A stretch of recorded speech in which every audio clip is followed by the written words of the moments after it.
Good morning students. Once again I welcome you to my video lectures on control systems. Now today, to make you understand the theory of root locus, I am taking simple examples of control systems and you are going to sketch a root locus for these simple problems. Sketch root locus given open loop transfer function GSHS equal to k over s plus 1. K over s plus 1. I have taken a simple example. First, you draw the pole zero diagram. If you draw the pole zero diagram, there are k over s plus 1 GSHS. Now there is one and only pole at minus 1. There is one and only one pole at s equal to minus 1. At minus 1. Okay. Now this is the problem. For this problem, I have to apply the theory of root locus. So how will be the root locus is the question. Now you apply the theory of root locus. What is theory of root locus? Take GSHS. Take GSHS equal to k over s plus 1. S plus 1. The condition is mod k mod GSHS mod k mod GSHS equal to 1 plus or minus 180 degree. This is the condition. This is the condition. Mod k GSHS equal to 1 plus or minus 180 degree. First angle criterion, then magnitude criterion. So before going into that, now I will write k as k mod k angle 0 degrees divided by s plus 1. So s plus 1 is written as mod s plus 1 angle s plus 1, that is theta 1. Theta 1 equal to 1 plus or minus 180 degree. 180 degree. Now separate magnitude and separate angle. So if now take the angles first. If theta 1 goes to the numerator, then it becomes minus theta 1. So minus theta 1 must be equal to plus or minus 180 degree. Or theta 1 is equal to minus or plus 180 degree. Minus or plus 180 degree. So this is what is called as angle criterion. This is what is called as angle criterion. Next, this is angle criterion. This is angle criterion. Next, magnitude criterion. The magnitude criterion is k mod k divided by mod s plus 1 must be equal to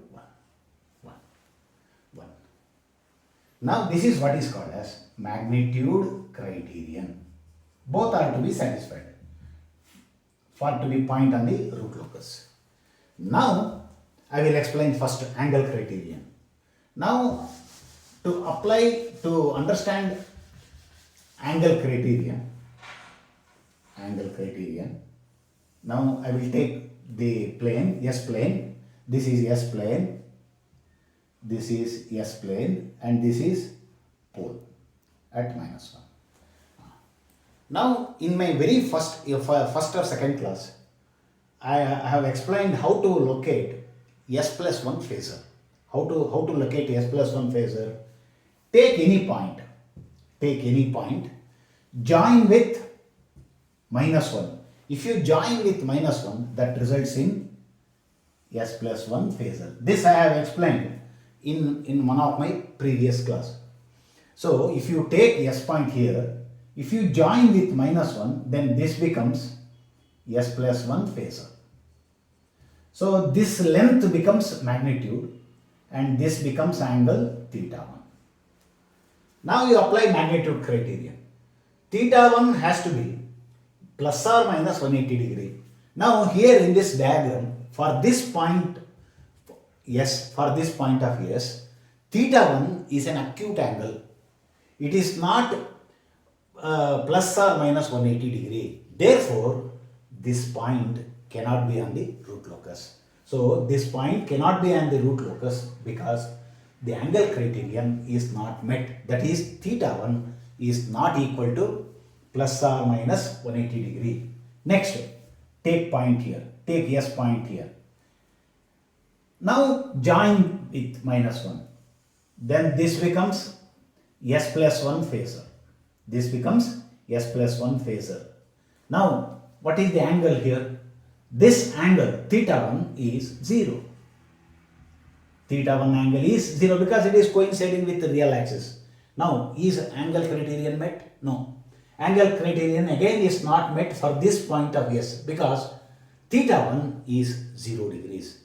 It cannot be, it is not going to satisfy.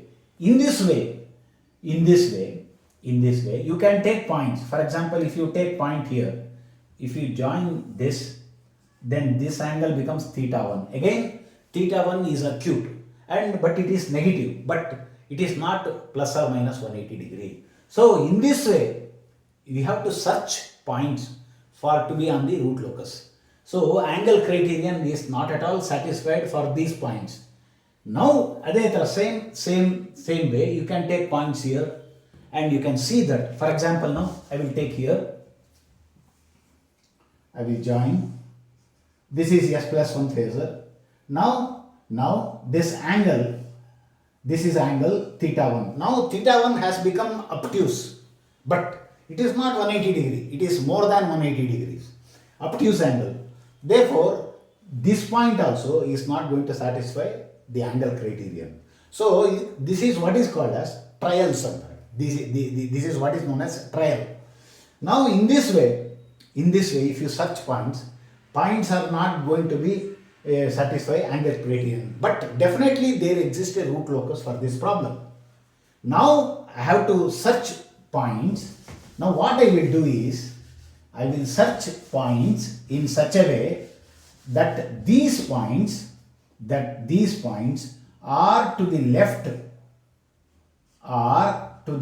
of minus 1. This is what is called as the pole of open loop transfer function. You take points. These are the points to the left of minus 1 on the real axis. Now join these points with, for example,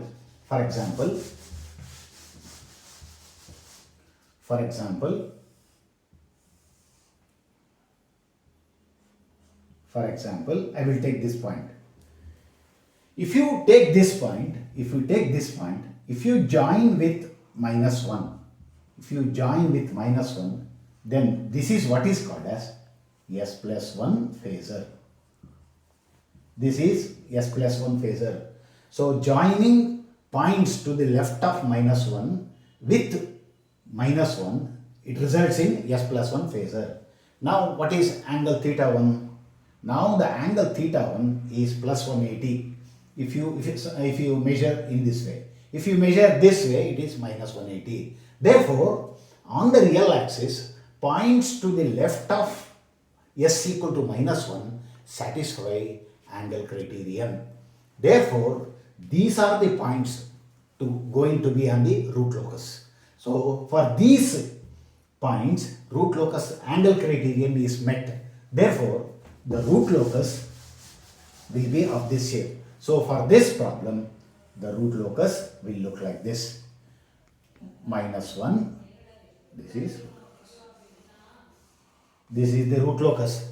Now, if this is the root locus, then we have to examine magnitude criterion. Now, one thing, once angle criterion is satisfied, magnitude criterion can be made to satisfy.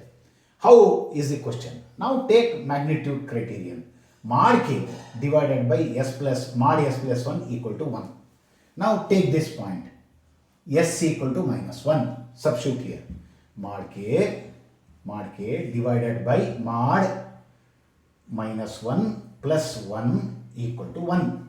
Therefore, what is mod k then? K equal to 0. K equal to 0. So at s equal to minus 1, the value of k is 0.